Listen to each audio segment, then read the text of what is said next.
response. Please, if you think of something, write it down, and our runners will keep bringing them up to the front, and things will play.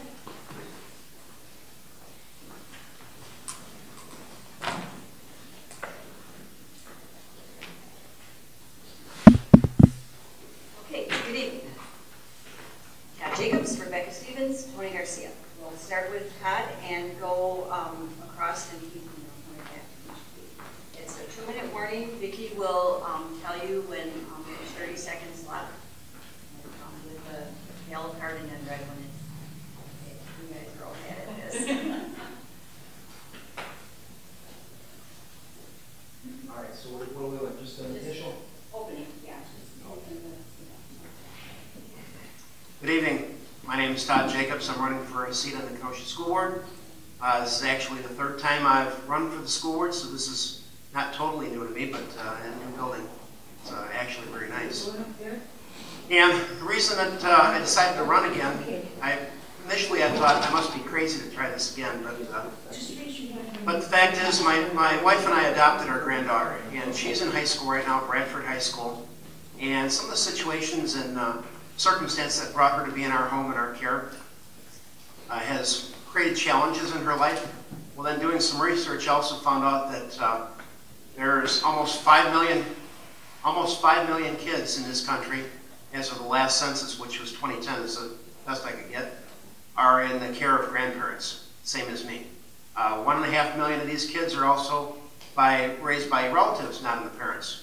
And that's created a new dynamic that I frankly did not grow up with, and many of us in our society haven't. And what I've realized is that with my granddaughter being in high school, these kids have to be more responsible with the issues that has arisen because of that. It's created issues. Frankly, this district is not dealing with that. In fact, it's more to the point of processing kids through whether they're ready or not. And unfortunately, the issues that she's had, frankly, she's not ready. And when we've tried to get help, the district has not been helpful. And so the reason I'm running is to get on the board to affect some change and make a difference. Thank you. Well, good evening, and thank you, Susan and the Pleasant Prairie Women's Club for hosting this event. I like your new setup here. It's really nice. It's nice to see that progressiveness out here in Pleasant Prairie and all the hard work you all do to do such a fine job out here. I am running again for school board because I feel like I'm in the middle of a good shift of where we need to be. It's been really difficult. I got on the board in 2007, and it's been nonstop big issues. So starting from the first day I walked in with the board having issues with the current superintendent back at that time. So my very first meeting was just hit the ground running with, oh my goodness, what did I get myself into? Well, I've learned a lot along the way, and we've done a lot of things that we've had to do that weren't easy. Most recently, we were able to approve the health insurance package, and we got a really good savings for that for another 3-year plan. But we're headed in the right direction on this board, and again, it hasn't been easy, and I want to continue working. Some of the issues that Todd mentioned, I adopted 3 high needs first foster and then adopted 3 high needs kids. So I'm well aware of the needs. I worked at McKinley Elementary many years ago, so I've been in the trenches. I did home visits. Unfortunately, things have gotten a lot tougher for families and children. We have over 50% of our children living in poverty. So when you're economically challenged, it makes things all the more difficult, and I'm well aware of those. So I tend to work with nonprofits and community groups and business to try to come up with solutions of what we're going to do. One of the excellent things I get to do is a mentoring program, and that's helping a lot too. So things have improved a lot over the last couple of years. So thank you again, and I'll stop now. It's my turn to stop. Good evening. I'd like to thank the Women Club for inviting us this afternoon. I'd like to thank all the audience out there for coming out this afternoon and hear us. The reason I'm running is a teacher. I've been a teacher for about 14 years, and I understand what it is been in the trenches, I understand the voice of the community, I understand the voice of our children, our students, and I understand the voice of our administrators. I can add that, the reason I'm running again is because I feel my expertise in being involved with the school system for 14 years, I can bring a lot of good assets to our school district. And that's the reason I'm running. And I'm also running for Pat's granddaughter and every little brothers and every little sisters out there in the school district. I'm running for all our children in the school district. And I want to make sure they have a voice within our district and with our community.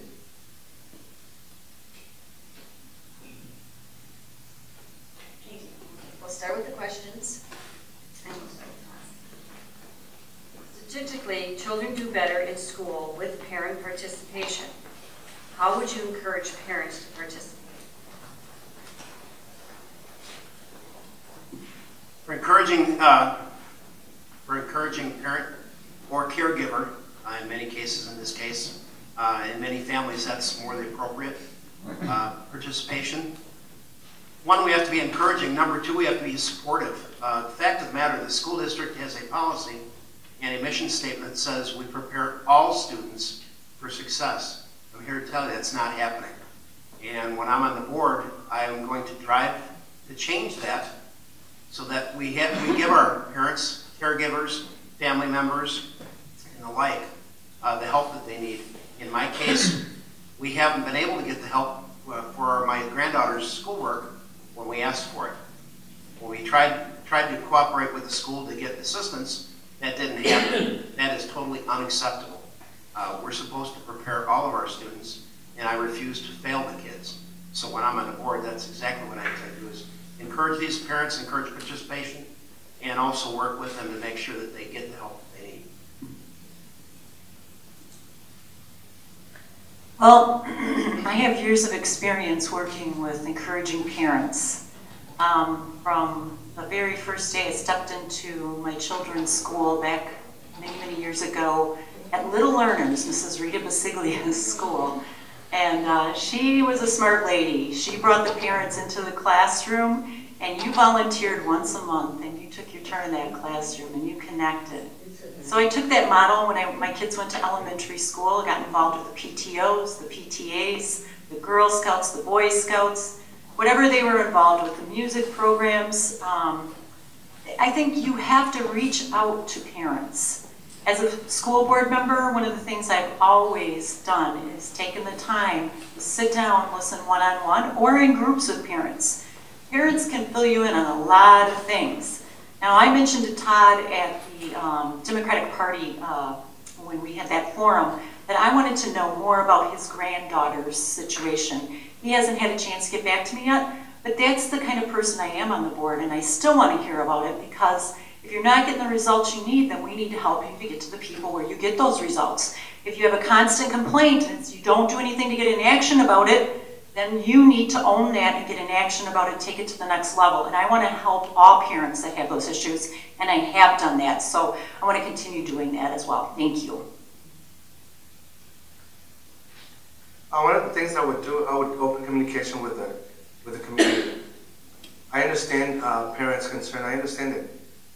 We got to educate our community and our parents that it's okay to pick up the phone, call your school site and say, hey, I have a concern over my child. We want to make sure that there's that communication. I will open up communication with the parents within the school district. One of the things the reason that I would do this, because as a teacher, I feel that a lot of parents are afraid to call the schools because they're afraid, because the past experience that they've had with the school district, they're afraid to call because first thing, Mr. Garcia, nobody's going to listen to me anymore. You know, we as a former county board supervisor, I've learned to listen more and speak less. And that's really helped me to understand our community, to understand our parents. We know that 10%, 90% of the education starts at home, and 10% is their school sites.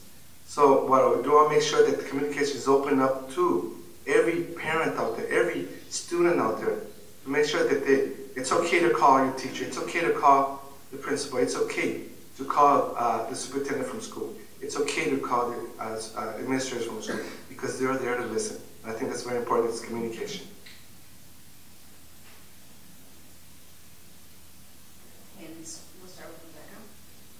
Can you support reducing the teaching load at the high school level? I think that the board has made honest effort at reducing the classroom size and keeping it at a lower level. We started with elementary, we did that through policy. The board governs through policy, so I am more than willing to take a look at that policy again at the high school level and at the middle school level, because we are really in a crunch situation at that middle school level. And so, but in some of the schools like Mahone, we don't have the extra classroom space to create more areas to add more teachers. So we need to get creative in the way that we approach that. But I definitely support looking at that policy, hearing the concerns of the teachers at that level and at the high school level. Again, I think we did a great job holding our ground at the elementary level. It was no easy task, but we, through policy and governing, did that, and I'm really proud of that effort. So when I need to hear more about those issues so that we can help address that through the policy again, look at our data, see where our numbers are, see where our biggest needs are. Again, it's got to be data driven. We've got to have the numbers that show we need it. So yes, I would be more than willing to look at that.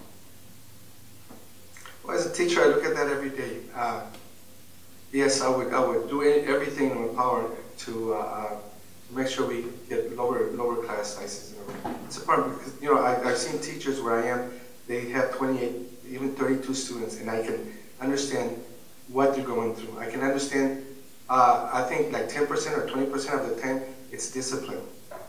So I think it's very important to reduce the class size because it's teachers' job. We're there to educate, not really to discipline our students. And I concur with Rebecca that I would do anything, look at the policies. But the bottom line, it's our budget. Make sure there's enough money there to reduce the class sizes, and that's the first thing I would do. Do me a favor, rephrase the question one more time so I make sure I get it correct. Sure. Can you support reducing the teacher's load at the high school level? When you say teacher load, what exactly does that mean? I'm assuming it's classroom size. Okay, that could mean many things. To me, in my interpretation of this, and I hope I'm answering this correctly, when I hear teacher load, I'm thinking about the amount of program that they're teaching. Fact is, they were talking about non-prep time. Non-prep time? Okay. When it comes to prep time, just like I have at work, there are certain things that I need to get done. I have to prep for that. I think that there's probably adequate time. I know that there's downtime in between. I know certainly with my job, I have to prep sometimes at night. If I know that I have to get something done the next day, that's just part of life. I don't think that there's an overload as such. As far as class load, I know that we have lowered some of the class hours, so that's certainly a help. I would think that that would certainly allow some extra time for prep time. If I understand the question correctly, I think that's what was intended.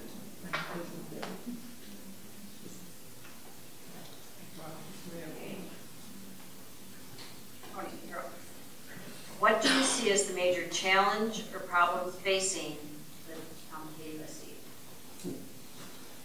At this point, our current school board members are doing such a good job.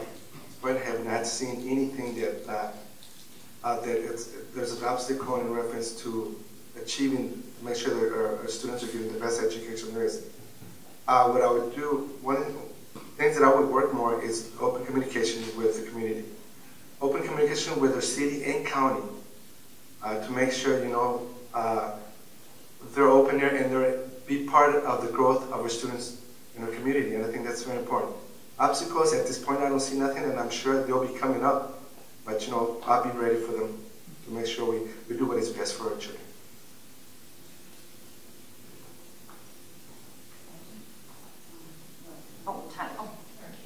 That's okay. And again, I'm going to ask you to rephrase the question because I want to make sure I hear it correctly.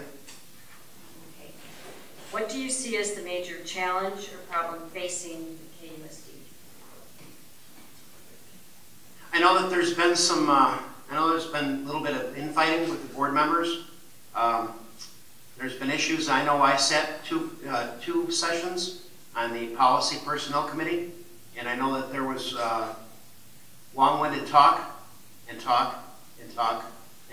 things that go on for months and months and months, and nothing results from that. In my second master's is in project management, and on the board, I intend fully to bring project management tools and techniques to make sure that we set number one directives, goals, timelines, so that we get things done rather than just talk. Because frankly, that wastes time, that wastes money. And time is crucial anyway. We're all busy. We need to get things done and act in the best interest of our students. I think that's the best way to do it.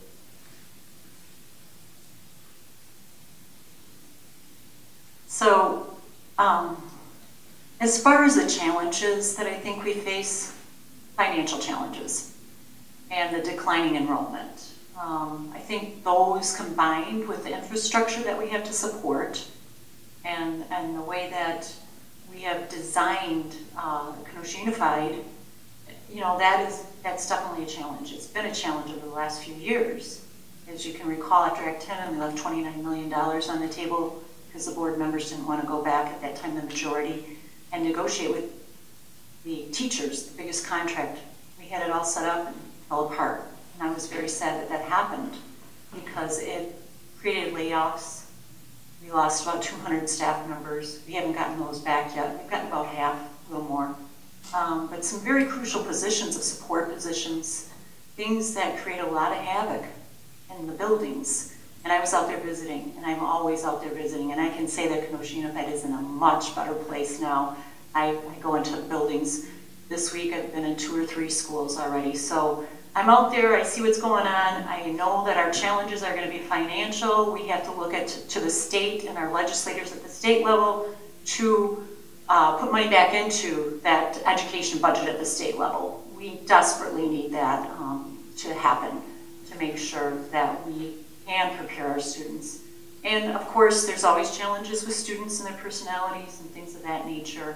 I think we have to have more conversations and listen to continue to improve. Thank you. Okay. In what ways would you represent the taxpayers?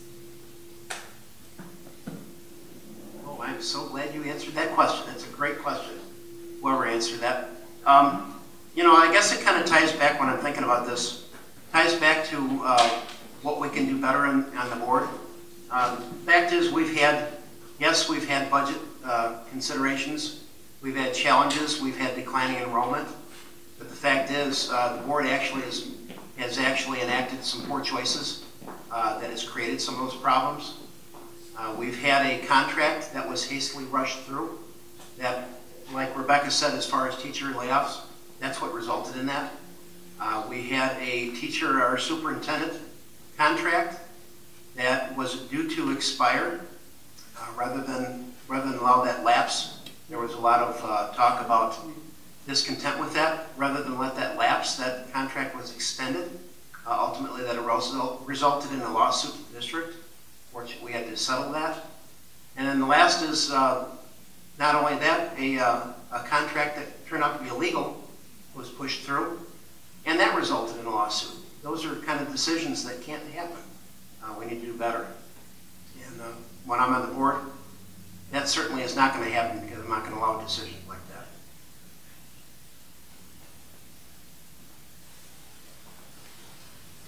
So I think it's really important to understand the situation fully. It's easy to make statements about things that you weren't involved with.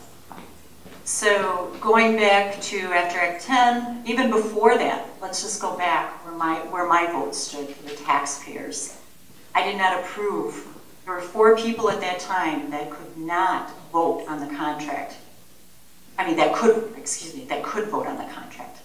I was one of them. I voted no, not to extend that contract back before, in August, before November, when the new governor came in. I had heard there were going to be things happening and it was going to be a difficult situation for public education. So I wanted to take a more cautious approach. Not that I didn't think that the teachers deserved it, that our staff didn't deserve a pay increase. I totally support that. But I was wise enough to think out further and what I knew from the knowledge base that I had. And we had to go on what we know at that time. Then the $29 million being left on the table, yes, we did go back and recoup that. We did not have a legal, anything illegal. There was nothing illegal. That came out through the judge through Kenosha, and there was nothing illegal about what we did. I want to clarify that. It was unfortunate what happened with the former superintendent. I think that we had board members that had made up their mind, were not willing to sit down and negotiate, come together, and meet to talk about those things. So this is crucial, where you have to have these conversations and you have to listen to people whether you agree with them or not. And that's one of the things. You've got to agree to disagree respectfully. We just did it the other night. Not everybody agreed on everything. We were fine with that. We walked away with respect for one another, and that's what it's got to be about. I guess it's accountability to our taxpayers. What I would do is make sure that our budget is accounted for, every penny. We gotta make sure that the money is used for the education of our children. Because we know we need these children to succeed. If they succeed, we succeed. And as being a school board member, hopefully get elected, what I would do, I would make sure that we're elected because we gotta come up with solutions to the problems, not be a problem to the solution. So I will make sure that accountability to our taxpayers, accountability to our children, to our community, to make sure that every penny that it's used is to benefit the education of our children. That's what our taxpayers expect from us. Okay, Rebecca, next. How will you improve staff morale? I think that you need to bring them to the table. I still support, the teachers' vote came out very clear. The majority of the people want to have a voice through the KEA. I definitely support that. I will always work with other groups. I will always try to bring everyone to the table, whether we agree or disagree. It doesn't matter. I want those voices at the table. It takes time, it takes energy. You have to be a good listener, and you have to be willing to learn when you're sitting at that table and really know what those concerns are. So definitely want to involve our staff at every level on the decision-making process. That is how I am. I'm a collaborator.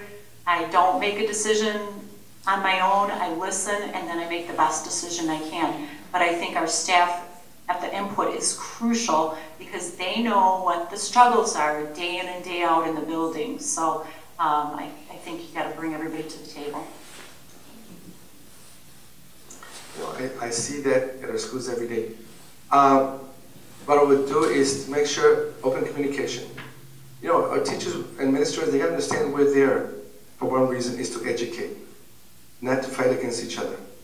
You know, and my experience that I would do is, you know, be open-minded.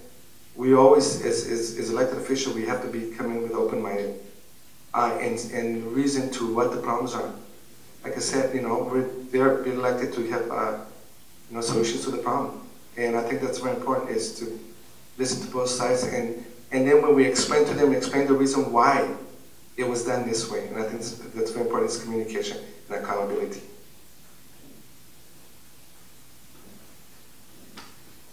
I think of morale, I think about even the employee morale where I work, down at the AFV, North Chicago. And very, very, very diverse group of folks, just like in this community. And bottom line is you have to reach out and talk amongst all the teachers, all the staff. And at the same time, you also have to have clear, concise, honest policies in place so that everybody knows exactly where they stand. But then again, sit back and listen to them.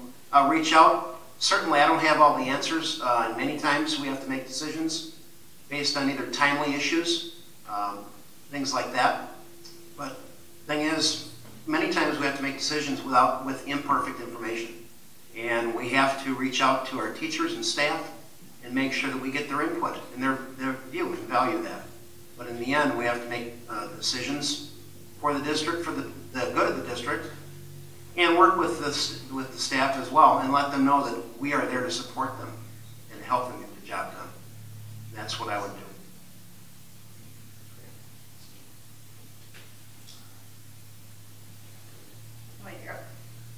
What can the school board do to keep the schools safe from violence inside and on the grounds? I'm sure our KSD has policies in place right now for that. I think it's important to review this policy every year. We gotta make sure that any person that works with KSD is educated to the safety of our schools, safety of our children. And what we do, not only that, also our substitute teachers. We bring substitute teachers in there that have no idea what to do in a case like that. You know, we gotta make sure that every teacher that comes in, every sub, every administrator, anybody that works with the KUSD is up to date every year to what is important, the safety of our schools. You know, we turn the TVs on every morning, and I do, to find out what's going on, and what do we hear? You know, violence in our schools. I'll make sure not only that, we also educate our children what to do, what to look for. And I think that's one of the priorities that I would really look into, to make sure that every student is safe, every administrator is safe, and every parent that comes into a school district, make sure that they're coming into a safe environment in a school district.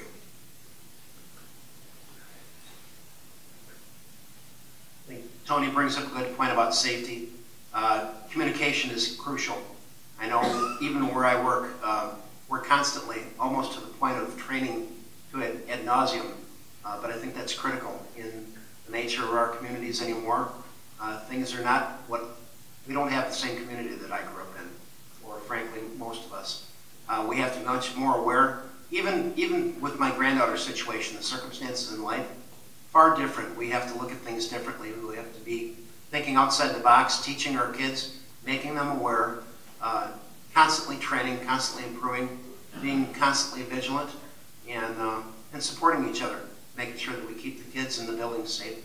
I know that we have lockdown policies in place, which are absolutely critical. I've seen those enacted numerous times that we have to keep, and we also have to reevaluate this periodically.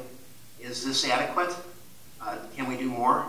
We probably can, but many times, again, we're going to have imperfect information. So we have to do the best with the policies that we have, and make the wise decisions we have at the time. Recently, the board approved ALICE, which is that active shooter. So we have a different approach now. Patrick Finnemore, the head of facilities, is currently working to train the staff along with a number of other employees that are trained in this. I see Mike Falkowski out here. He did the training this past summer. I wish I would have had time. I didn't have time where I could take off from work to do that. But the beauty of this program, combined with the technology, we're way ahead of a lot of the districts out there.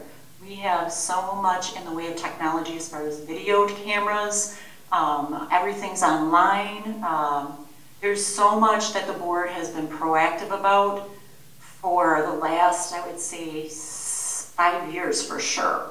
And the changes are just amazing because we're using our technology very wisely. When I go into a school, sometimes I walk by the video cameras and I wave just as a joke, just to, kind of say, hey, did you see me waving at you? Because they have everything right down at the ESC where they can monitor those schools. That's helped a lot with vandalism and other issues in our schools, so it helps cut back on the violence, and also it helps other people in the community. I like to get the word out that there are a lot of video cameras out there, so be careful when you're around our schools, because you better not do anything wrong, because chances are it's going to be on video and we can look at it, and that's what we use that technology for. It's a preventative method. And then also the new program that they're training everybody on, it's going to take time, and the students will be trained too. And I could talk on this for a long time, but I know my time's up, so thank you.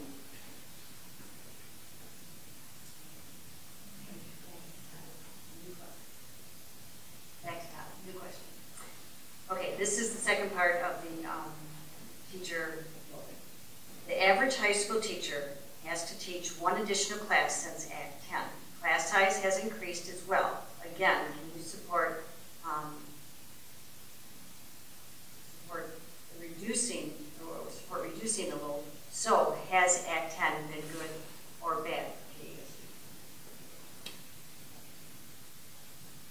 In some respects, it's been good. Unfortunately, this district initially did not take advantage of the savings. That was unfortunate, but since then, it is the law. As far as teacher load and that sort of thing, I don't think that the load is excessive as such.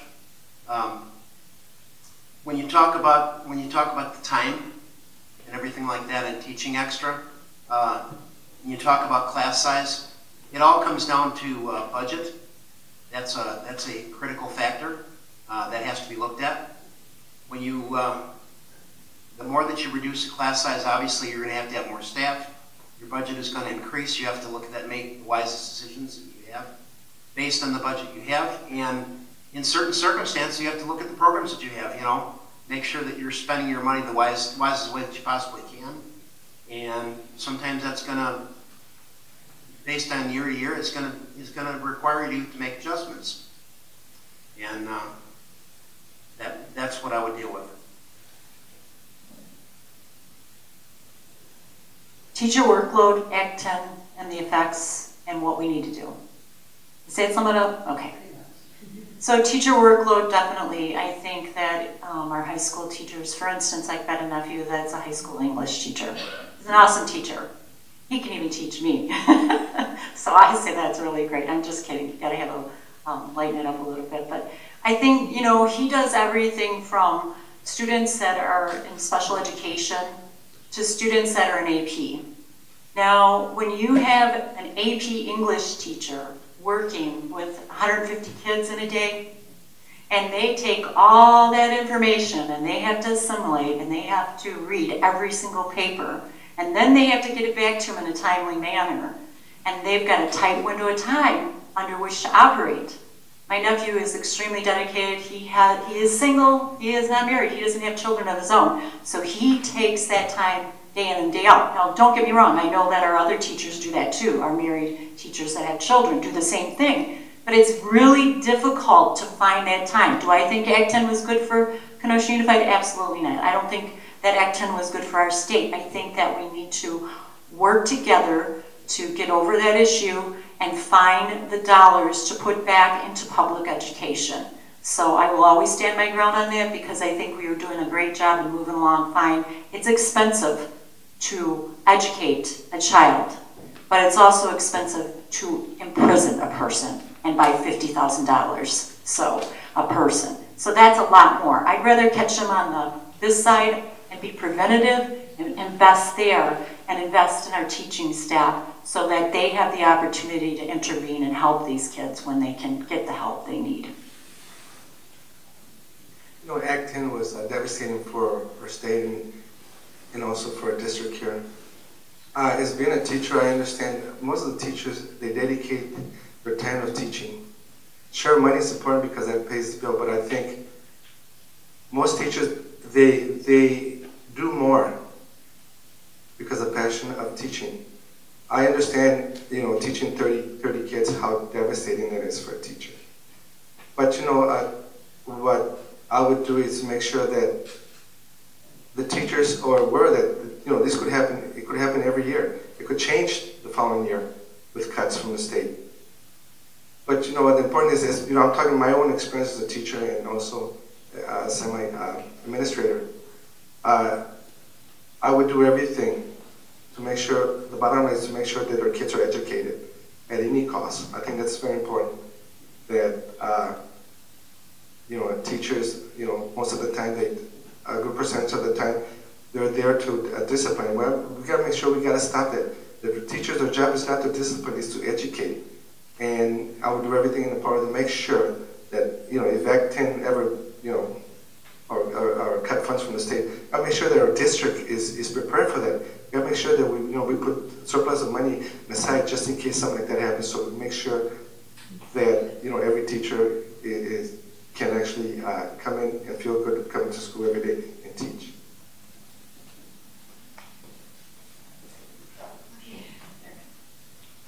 There's a terrible heroin problem growing in the state. How would you address this issue? Well, again, it's education. A lot of people aren't even aware of it. I have a group that I work with, a group of mentors that are seniors that I'm fortunate to work with. So what I did to help us all become more educated about what's going on in our cities with some of these tough issues is invited our gang and crime prevention unit in to do a presentation. It was extremely educational for all of us in the room. It's been a while since I've heard from these guys. They're in the, they're in the trenches. So I would encourage that KUSD hold a meeting like that so that you can get that one-on-one FaceTime with these guys that are out there day in and day out, and there are police officers doing a great job in some very difficult situations. And I learned something new about the heroin epidemic and why so many children and adults that are dying from overdose is because they mix it with this pain medication. And it's extremely, extremely dangerous, and that's why the overdose issue has gone up too.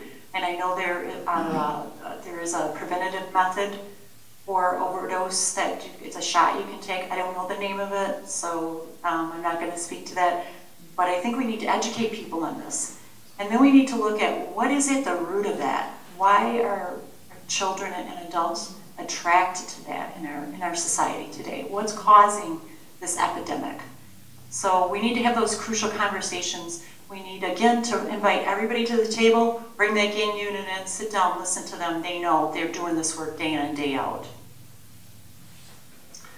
As a former county board supervisor, I chair the gang prevention for the county. I had a chance to work with the gang unit in Kenosha County. We turn our TVs every morning, and it's devastating because, first thing we hear is about this drug. It's affecting our children. What I would first do is to make sure we get the police department involved, come into the schools, have sessions for our community, for our parents, educate our parents. When we have 2.7 million of our children in statistics in the U.S., and most of those children, 2.7 children, their parents are incarcerated, they're in the jail system. That's devastating, for me. And, I'll make sure that, we get the city and county involved that, hey, how can we stop this epidemic? And it's happening. Just read the paper every day, turn on the TV every morning news. It's happening, not only in Kenosha, but the entire state. I would do everything in my power to make sure we educate the community, we educate the parents, to make sure that our next generation of our children do not fall into that epidemic of drugs. And that's what I'll do. I'll do everything in my power to make sure we educate the community. Not only that, we educate our administrators and teachers to when the students come into class, they be able to pinpoint there's a problem there. Maybe it's a drug problem or an alcohol problem. I think that's very important. We got to make sure that we educate the community, the effect of what's going to happen to our children. Talk about the drug epidemic. I think about time when I was PTA vice president at Jefferson Elementary. Geez, that was a long time ago, longer than I care to think about. But one of the things we did is we brought in the drug unit. We brought in the drug dogs and did an assembly for the kids. I think that's crucial. We vitally need to do that, and probably on a regular basis in the schools to make sure, because things change, circumstances change.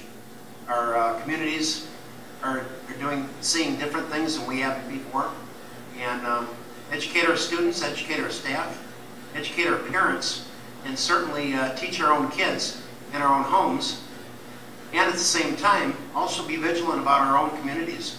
I know in my neighborhood I've even seen things go down right on our street corner, and that's terrifying to me.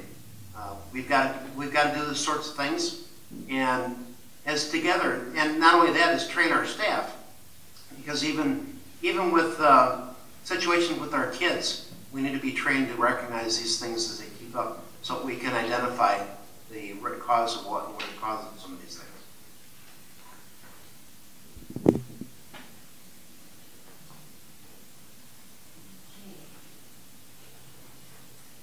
What is the best way to govern on the school board, and why are you best positioned to do that?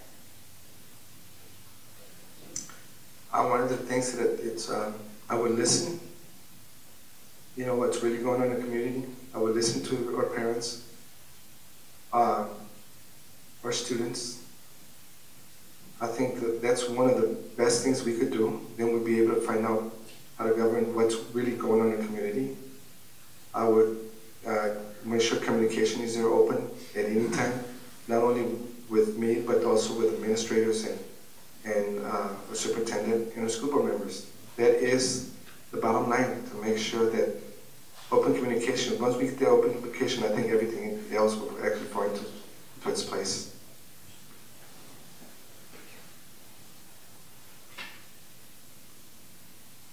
Best way to govern certainly is by communicating with our staff, certainly, getting their views and input, but at the same time put clear policies in place, set directives, set policies in place with a clear motive. When we discuss, whether it be policies, personnel things, what have you, set certain clear goals in place so that we're not discussing for months and months and months and being vague and clear and unclear. Set a directive and then show that we can actually get some things done. As far as governing, set those policies in place, hold administration accountable to that, and then also let administration and the superintendent know that it is their job to run the schools and that we will hold them accountable. I think my training in business and project management gives me a unique edge, and that's certainly what I want to put in place so that as we discuss and debate these policies and put them in place, that we do have clear motive and results.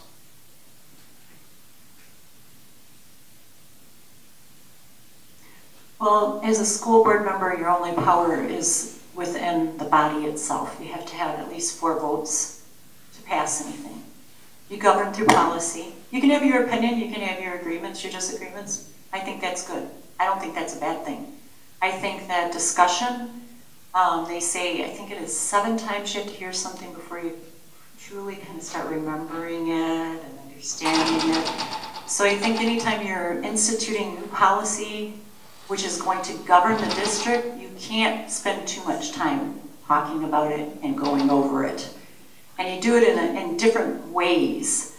But I think it starts with the school board and the superintendent having those discussions in public, because we are elected by the public. It's our job to have those lively discussions and bring it all out in the open so everybody can understand where each board member is coming from, why the policy is necessary to govern the district, and how that's going to be implemented. I too am a project manager, so I understand I can put anything I want on paper. It's only as good as the paper it's on as far as making sure that that action plan and those steps are there. I think our superintendent's pretty darn good at that. I got a binder this big of all the things that she's done over the last year to help institute more of that and that guidance piece. Have there been mistakes along the way? Absolutely. We all make mistakes. It's called being human. It's what you learn about those mistakes, and you take that and you add that to your experience to improve things. And I think that's the way you govern wisely on the school board, through policy and not ignoring issues, not being afraid to bring them up and have those discussions. They need to happen for improvement and accountability. Question. Do you believe the board should approve a PE waiver option for student athletes? It was just student athletes? That's the question. Actually, no, I'm not in favor of that, because I think you start setting a precedent of putting policies in place of exempting only certain groups of students. We're there to educate all of our students. We're there to make all of our students successful. We're there to help all of our students. We're there to help all of our students prepare for success in life. When you take one group and exempt them, I think you slight the others. And I think that could be a slippery slope. So I would not be in favor of that. If you're going to make exemptions, I think you need to make that across the board, as long as they make sense. I'm not opposed to a PE waiver. I'm interested in the way that it would be implemented. We began those conversations early on, I think this past fall, don't quote me, there's been a lot going on, but we had to start on those conversations. Unfortunately, they got stalled because we had a lot of other things we had to address as well. I think it needs to come back around. I think there's opportunity there to actually improve not only the opportunity for our student athletes, but for other students as well. So I don't oppose it. I think the structure and the way that it comes together is very crucial. It's, you know, you're charting a new course. You have to take time, you have to make sure you have the discussions, and you have to look at all your options. We had a committee on it, they came back, it was pretty close, but the majority wanted to do the PE waiver, and it made sense to me for their reasons. So I think we just have to keep looking at that and have those conversations. I think that if you don't have the conversation surrounding it, you're not going to get your best results, and it is a very doable, and it could be a cost-saving opportunity for our district as well. I think I would come in with an open-minded to really find out, you know, what is the pros and cons of it, how is it going to benefit our children, or how it's not going to benefit. I would just come in with an open-minded to make sure that, you know, we get the best education for not only the athletic, but all our children in the district.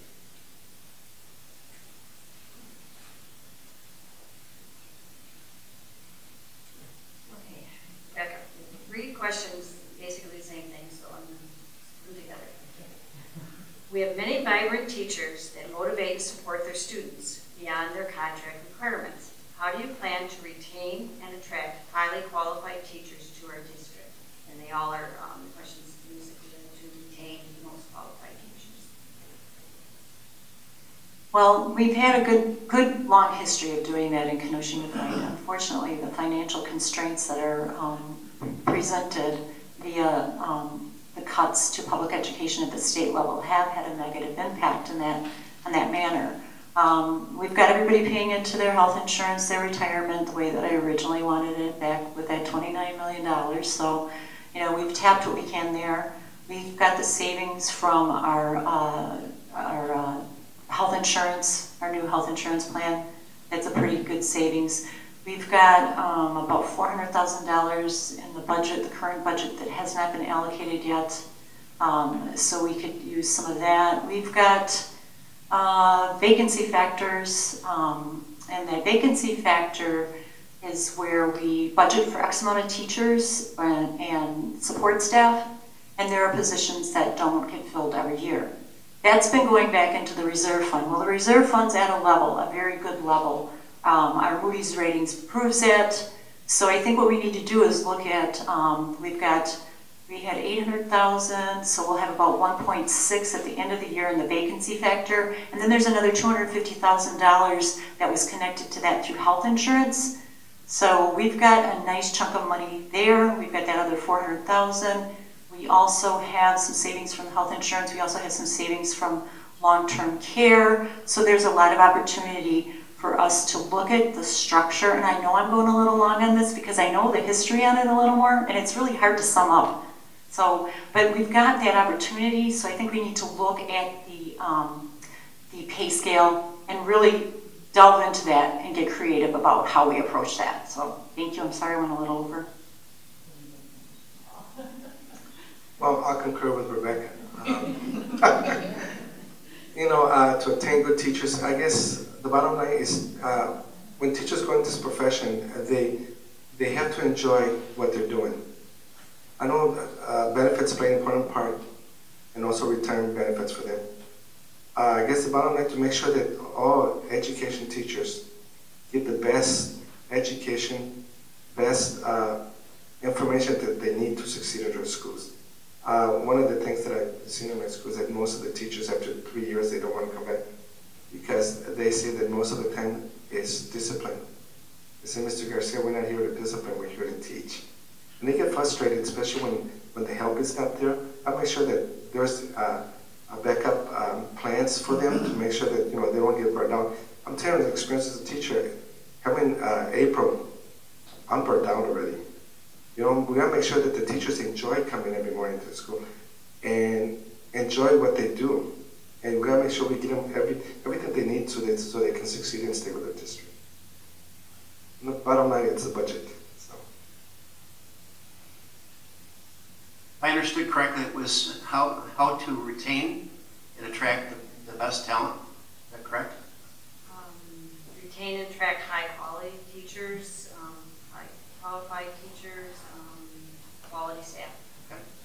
So first of all, obviously the schools rely on state funding for the largest part.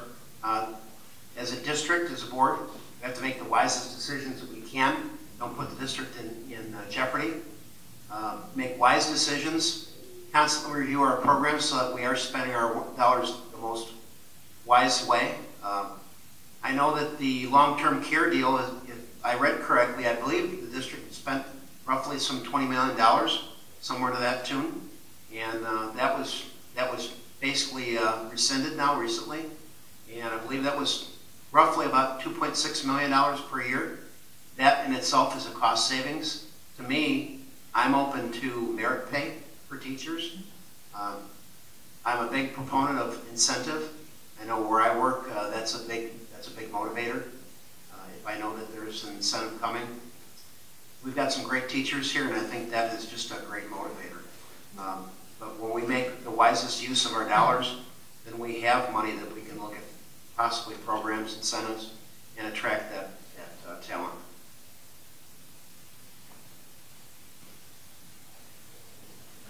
Tony, good question. The school board recently voted to end long-term care insurance for teachers, with Mary Schneider abstaining because she is a retiree. If you are on the board, why did you vote that way? And if not on the board, how would you vote and why? Oh, that's a good question. Well, please repeat that question again. Okay. The school board recently voted to end long-term care insurance. If you're on the board, why did you vote that way? So, Rebecca, why did you vote that way? And if not on the board, how would you vote and why? I guess at the bottom line, I would look at the health insurance, what benefits there are for our employees, and I would also explain the reason why we voted this way. If it's cost savings to the taxpayer, why not? You know, I think that's very important. The bottom line is cost savings, and I would also address the importance of why I address it. Why I voted this way, because the long run would be the benefits of all the teachers in the district. I think that's very important.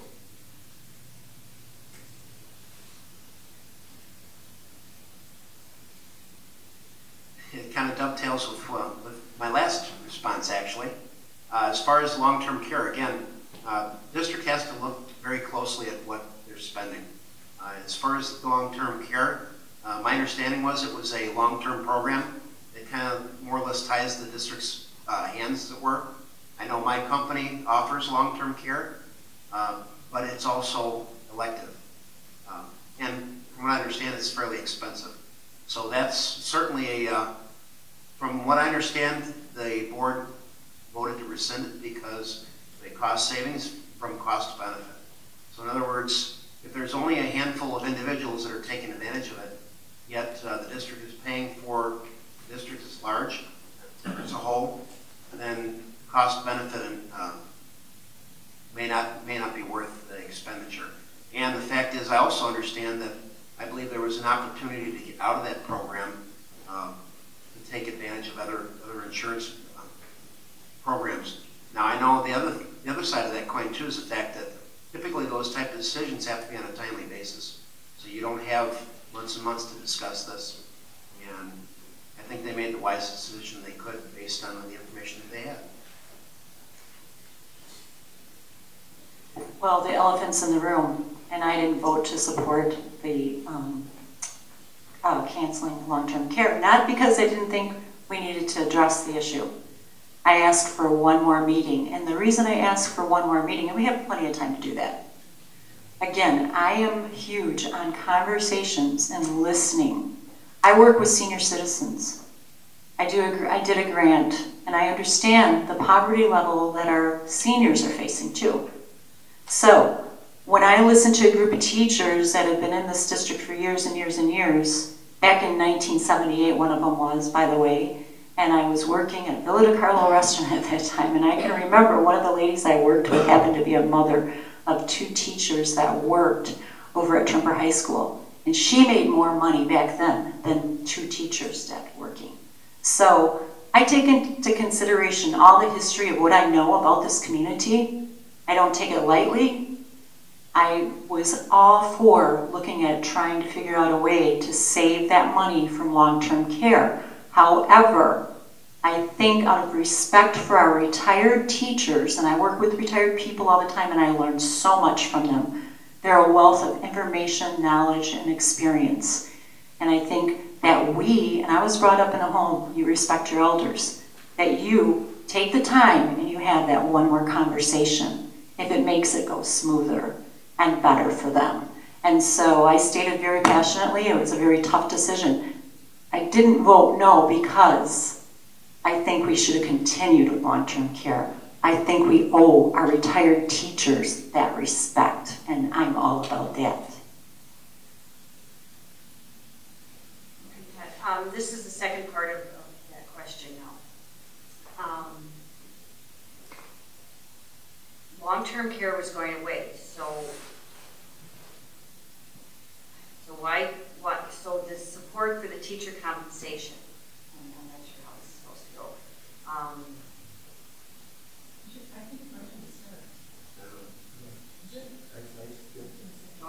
Either way, you're going to have to rephrase it.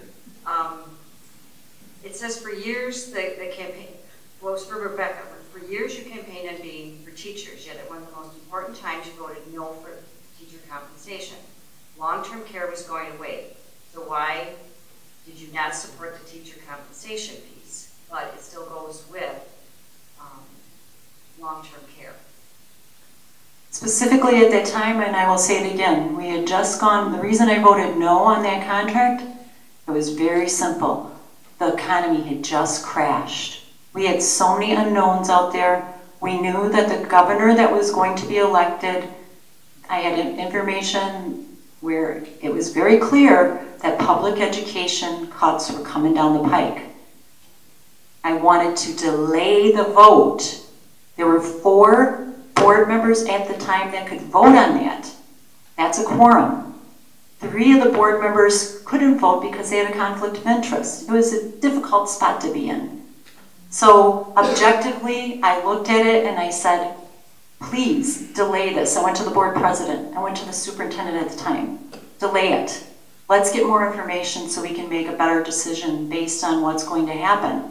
Sure enough, it turned out I was right. I didn't want to be right. I didn't want to see what happened with all the cuts, but I'm a realist. So that's why I voted then. Long-term care, we've been working on that for quite a while. And one board member who's no longer on the board back a couple of years ago voted to pay out $8 million on that. Thank goodness that didn't go, but at the time we had a quorum of the board that voted to pay out $8 million. We couldn't afford it at the time. We still can't. And I think, again, I go back to the retirees. They understand because they know, they lived through the QEO. They know what it's like to get cuts. So I think having that respect and owing them that and giving them the honor of listening is what it's all about. And then the savings comes in a better way. Okay, Todd, do we want to go back and readdress this? Tony, do you want to? Read the question one more time to make sure I'm correct. Well, it has to do with the teacher compensation piece because of long-term care going away. So I don't know.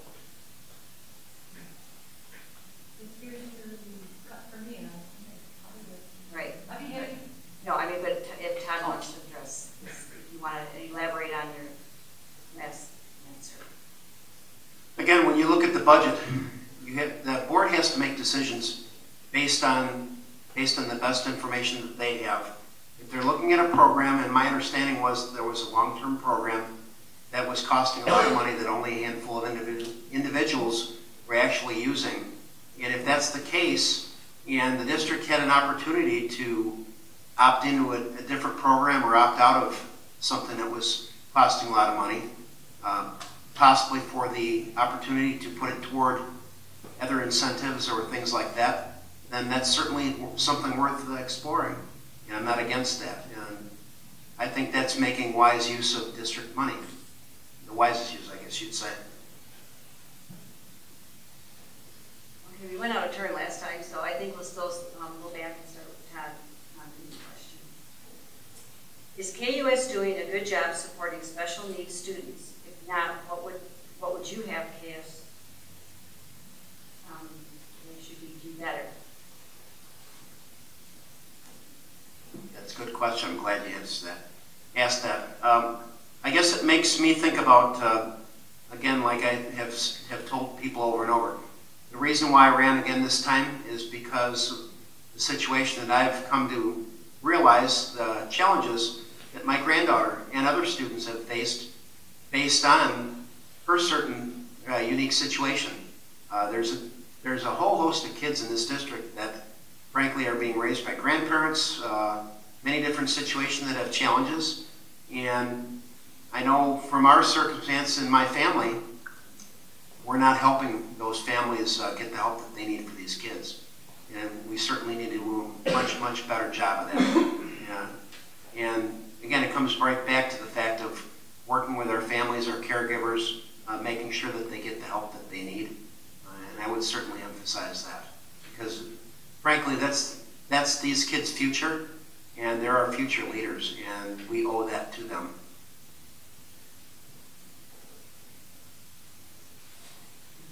As far as special education goes, again, that's one of the areas that was hit the hardest. As far as trimming the budget back so that we could work within the new guidelines from the state, and we still haven't gotten a lot of those positions back. So you've got to look at special education and realize, first of all, it's mandated from the federal government, and it's not financed to the level it needs to be financed. So special education, it's been a rough go for a very long time because we have more and more children that have higher needs, but yet we don't have the money to support those students. And it's mandated, so you have to do these things. And I'm not saying we shouldn't, because I think as a civilized society, that's what you do. But unfortunately, the funding is not there to do some of the things that we really need to do. And that means hiring back more staff for the students that need it, need that one-on-one, need that extra care. And it's really a challenge, because I look at some of these kids and I think, you know, they're coming to our doorstep with 3 strikes already, and they're lucky to even get to school, some of them. And it's foster kids, it's kids that are homeless, it's kids that have all different types of issues, and then the special education on top of it. So I think that's where our challenges lie with it. We need to, again, go after funding to support it properly, but we also need to look at what we can do to shore it up and get some of those staff members back on board. You know, the bottom line for special education is their budget. What I would do is, you know, we're teaching a different generation of children. It was not the same generation as most of us when we were in school. What I would do, I would survey our children, I would survey the community, I would survey our teachers. And this survey would tell us a lot how to make special education, or how to better our education system and the KUSD. And we will get feedback from the community. I think once we get that feedback from our community and all that, we'll be able to get a better understanding what is needed in our community, what is needed in our school district to make sure that special ed students get the best education there is. They have a voice, and we, you know, sometimes we have to sit back and just listen to them, because they can teach us 1 or 2, and they can teach us how to make it better. How can we teach them better? And I think it's important. It's open communication with the district and also with the community and the parents.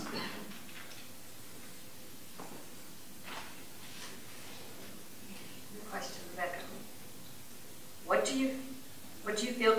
done to instill a greater sense of respect within the students towards their teachers and each other? Well, I think, first of all, we don't need to enable. We need to look at what do you, as a student, what are your responsibilities? We need to have those conversations daily. I think that some of the, when things get rough and you have so many children to work with and your class load gets larger, but as a community, we need to do this.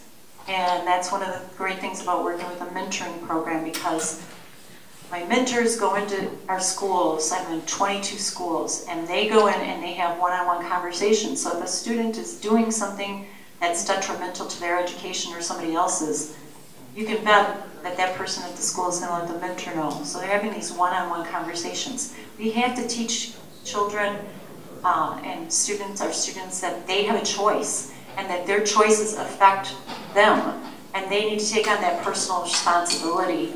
And I have to say, with technology and all the different things that I saw, even I have kids from 20 to 35, and there was a big difference between that 25-year-old and the 20-year-old on the way that things changed in our society. And it seemed like there was so much that they were exposed to way too early. And parents are struggling with this too. It's not that they don't care about their students. It's not that they don't care about their kids, but there's so much more available out there via internet and things of that nature. So as a community, we need to come together and we need to decide, how do we teach that? How do we get that personal responsibility back into our schools, that the students take on that responsibility, because they're the ones that have to do that. You know, as an educator, the first thing I would do is I would listen. I would listen to the students, what they have to say.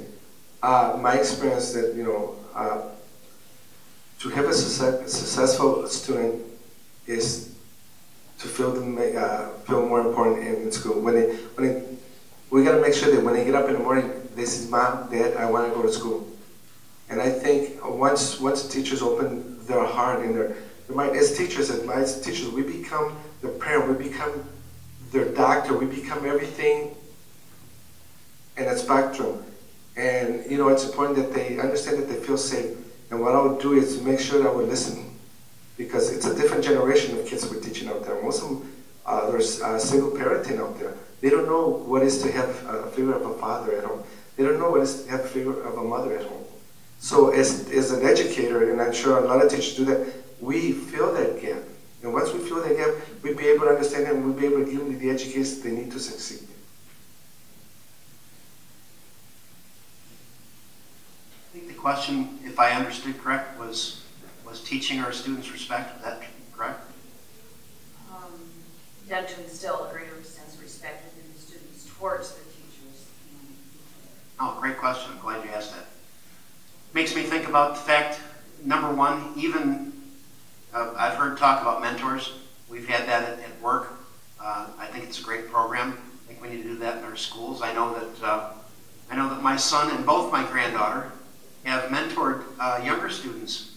Matter of fact, my granddaughter in 5th grade went down to the kindergarten classes and read to the kids. That's called leading by example, and that was tremendous, because they felt tremendous amount of self-worth. Learning about the students, leading by example, teaching them what respect and responsibility are. But I think the mentoring issue, as far as interacting with the younger students, is huge. And the other thing is too, younger students also learn that, so that they can work toward that. Because I know when my granddaughter and even my son, when they were reading to the young kids wanted to be just like the big kids for their classes. And I think that goes a long ways toward teaching that respect.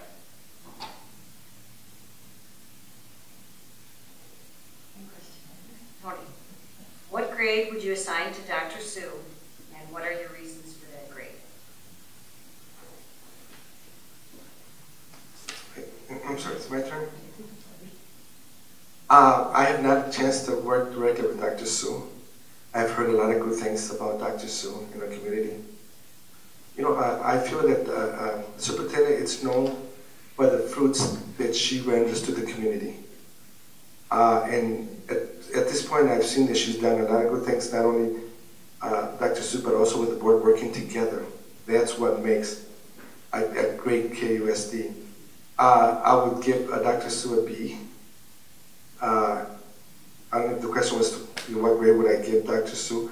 I would give her a B because I did not have the chance to work with her directly. But I'm sure, there's a lot of good things out there that, that she can do a lot of good things better in the district.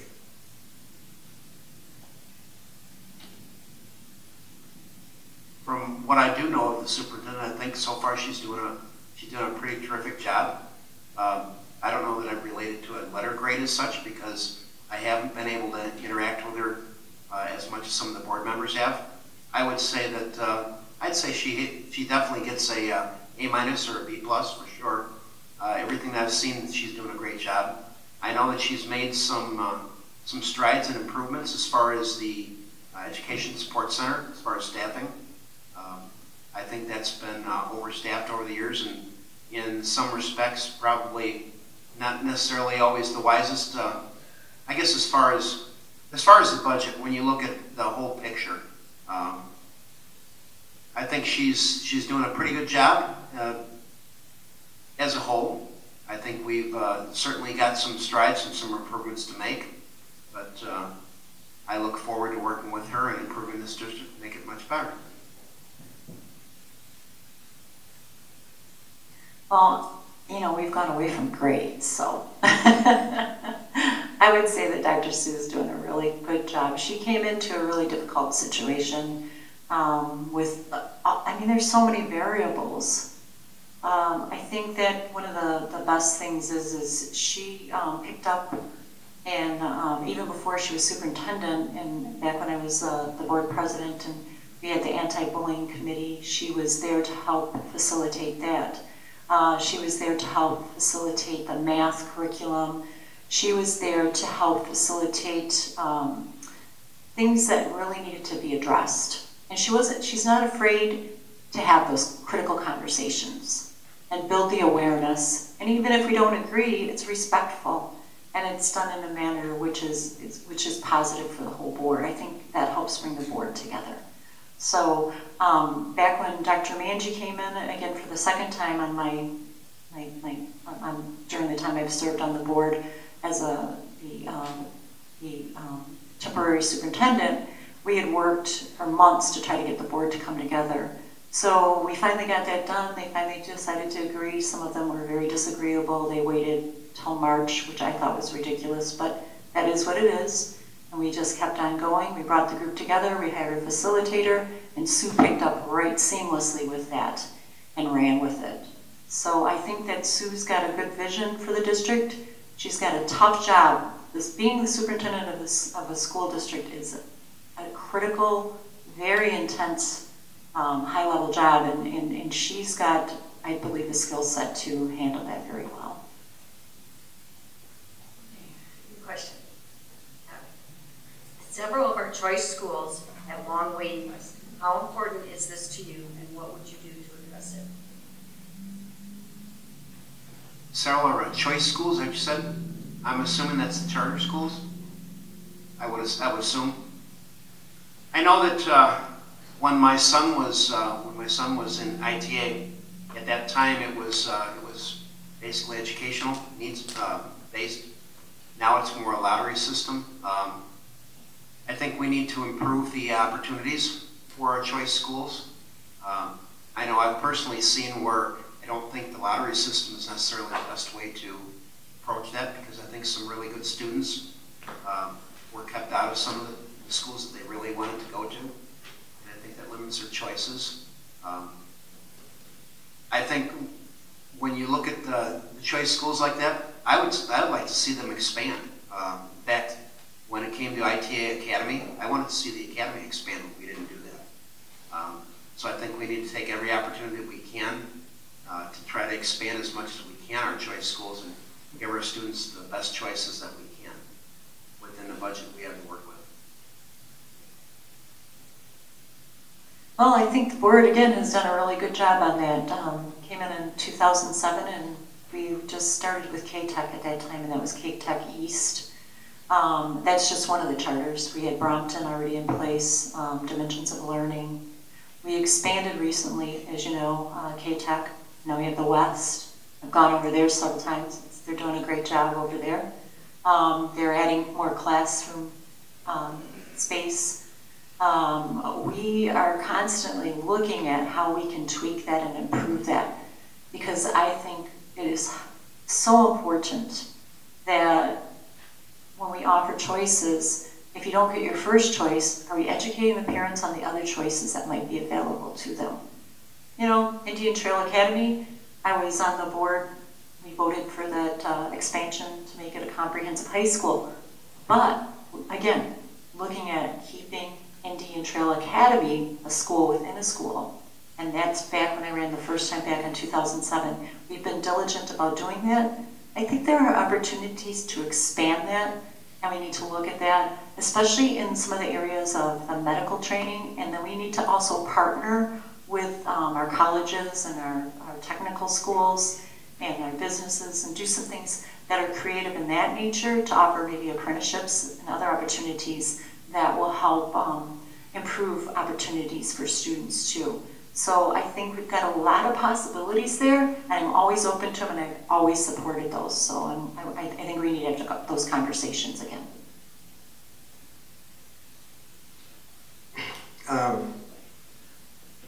The choice schools that we have, you know, I think they're doing very well. At this point, we have not heard anything negative that I'm aware of. Is there room for improvement? Yes. Not every student is bound for college. You know, that's why Gateway and Parkside and Carthage has a play in educating our students.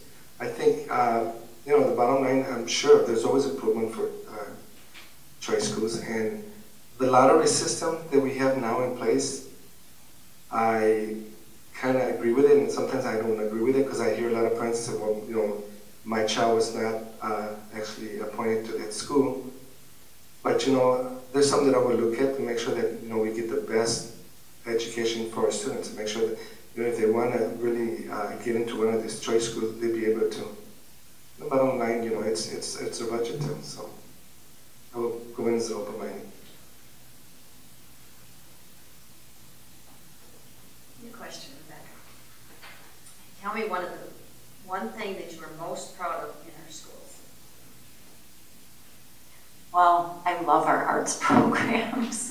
I absolutely love our arts programs. That's the initial reason I ran for school board. I mean, I was involved in the PTAs and the PTOs, and, you know, I constantly was keeping an eye on what was going on with the board. And the music programs built by Ralph Houghton years ago, I mean, the man worked so hard and did such a tremendous job and offered so much opportunity. So that was really the spark that got me going to run for school board. But I have to say that I look at the theater arts, I look at the visual arts, every area we are so strong. And also our academics, I mean, we offer so much in the way of AP courses and opportunities for higher level learning to prepare you better for college. I think that's awesome. I think that the other piece I'm really proud of is our athletes and the athletic choices. I mean, we've expanded that opportunity too. So I think that we have so much to be proud of in this district, and that we need to make sure we share all the good news. Are there always going to be some struggles and issues? You bet. But I can tell you that there are so many wonderful things going on in this district, and I'm so proud when I go out to a building and I see this. And so I'd say the arts, the extra opportunities that make a more well-rounded human being that we offer. And that is priceless. And Tamara Coleman's here, you know, and I know her daughter did the theater program. So, you know, it's awesome. That's really cool that we have that ability, and we value it as a community. You know, education is priceless. I like everything that the KUSD is doing to this point. You know, we look at our paper and we'll see our students in sports and academic, how they're doing. I think that's very important. There are students, the community be able to read that in the paper, that how great our schools are doing here.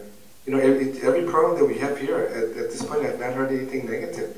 Everything's positive, and I think, you know, our school district is doing, our superintendent is doing such a good job, our school board members were part of that success, and our teachers and our administrators, they all have a part of what making this KUSD one of the best schools in Wisconsin, that I, in my point of view, I think is one of the best schools. That we look at Milwaukee, how they are, or we're seeing how they are, and compared to our school, I think I give our school district an A+. That's how great we're doing here.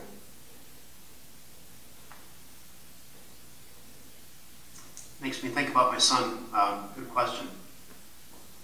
As far as things that we're really doing great, I think our tech programs, even the software that our high schools, and again, I come back to IT Academy because that was one that I know for sure. Our experience as a family was that I found out, and I had no idea about this at the time, software was being taught at our high schools that frankly you and I could not purchase on the market. Second of all, that colleges for graduating seniors were just then exposing their students. We were already doing that for years. You look at programs like Lakeview Tech, robotics, the fact that they recently just won some state and national awards. I think that's absolutely incredible. That, in my mind, puts KUSD pretty much as a benchmark for the state. And I think it's something to be extremely proud of.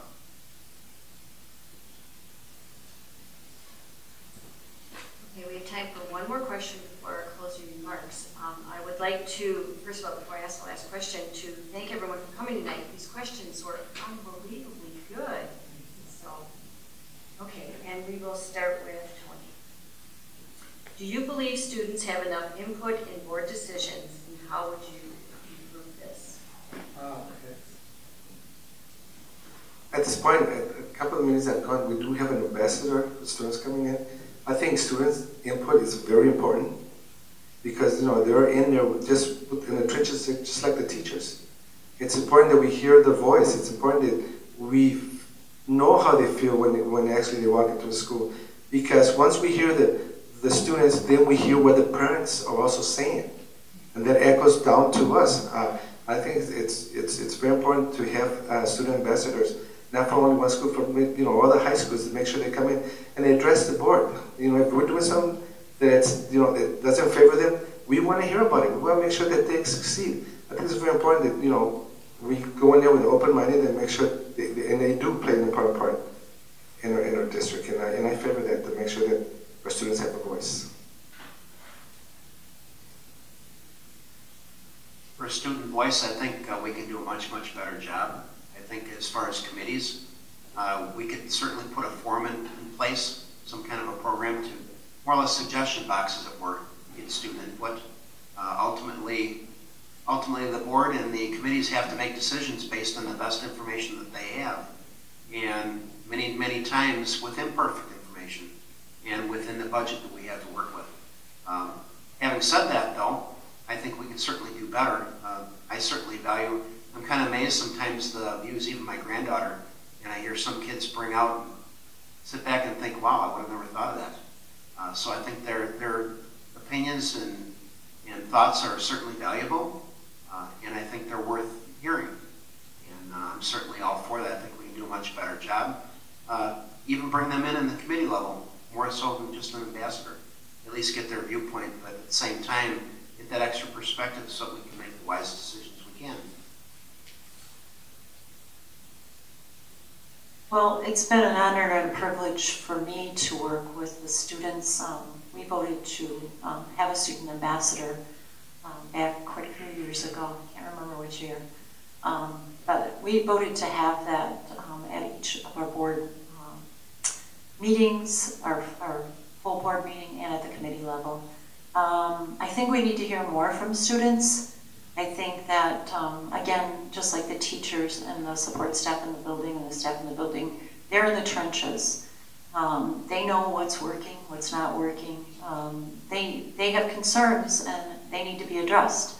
I see Kyle Flood's here tonight, and he ran 3 years ago for the board because he was in the middle of the transformation plan and he saw what was and was not working and what some of the effects were And his concerns echoed very clearly because the parents were saying the same things that they're experienced through, and they were listening to their students. So I think it's very important to have a student voice and to listen and try to understand. It takes time. You have to have these, again, crucial conversations, and you have to invite them in and make sure they know that they're respected and that you're honoring them as a student and that their voice is important. Again, collaboration with all groups, it's really an important thing to do to make the best types of improvements for the district. Okay, the few questions we didn't get to tonight. If anyone would like to call the candidates, email them, ask them questions, I'm sure you would all be willing to talk with them. Okay, let's do our 2-minute closing, each of you, and we'll start with Todd. First, I want to thank you for hosting this event. I appreciate it.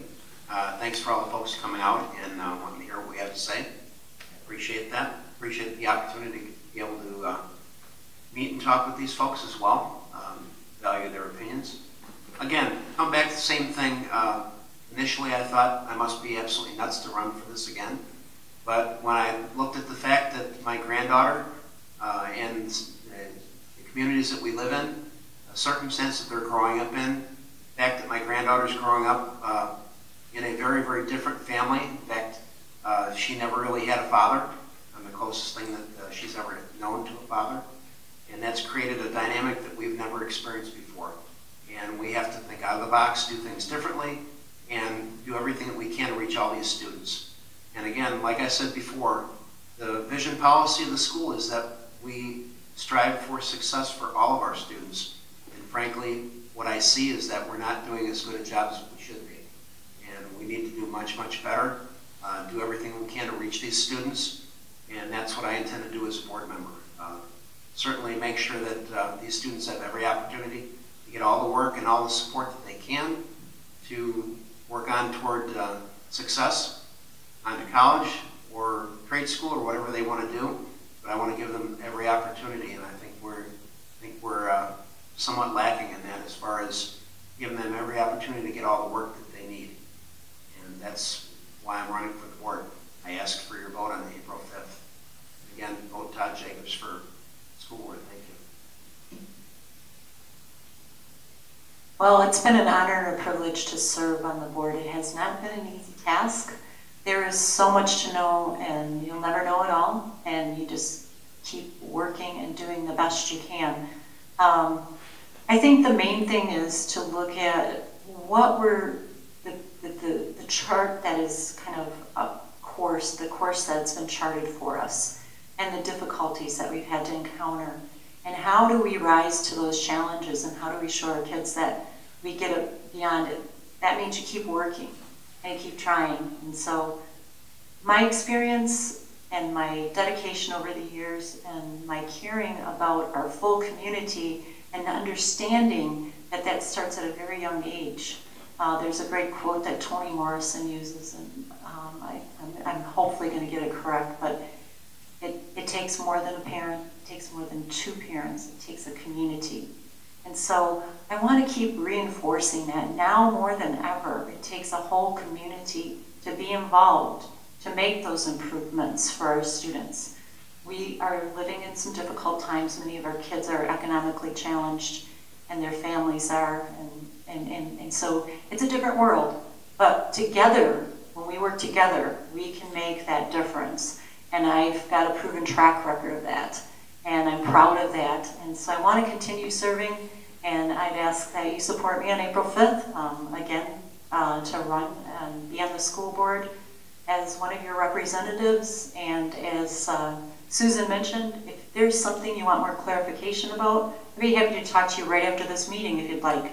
Or you can call me, you can email me. Calling I like better. I like to have the voice behind things, because even sometimes my siblings will text me and I'm like, come on, I want to hear your voice. You think that's really important in communication because you can hear tones and different things. So I'm always willing to be there, to listen, and to work really hard to be a good school board member. And I want to thank people that have supported me in the past, and I hope you'll do it again. I'd like to thank the Women's Club, and I would like to thank each one of you coming out tonight. And the reason that I'm running is because, as an educator, I understand what goes on in our school system. I understand how our students come in and how they feel every day. With my expertise as being a teacher and administrator, I can understand. And I have a lot to offer to our district. I have a lot to offer KUSD. And what I'd like to do is your support on April 5th. And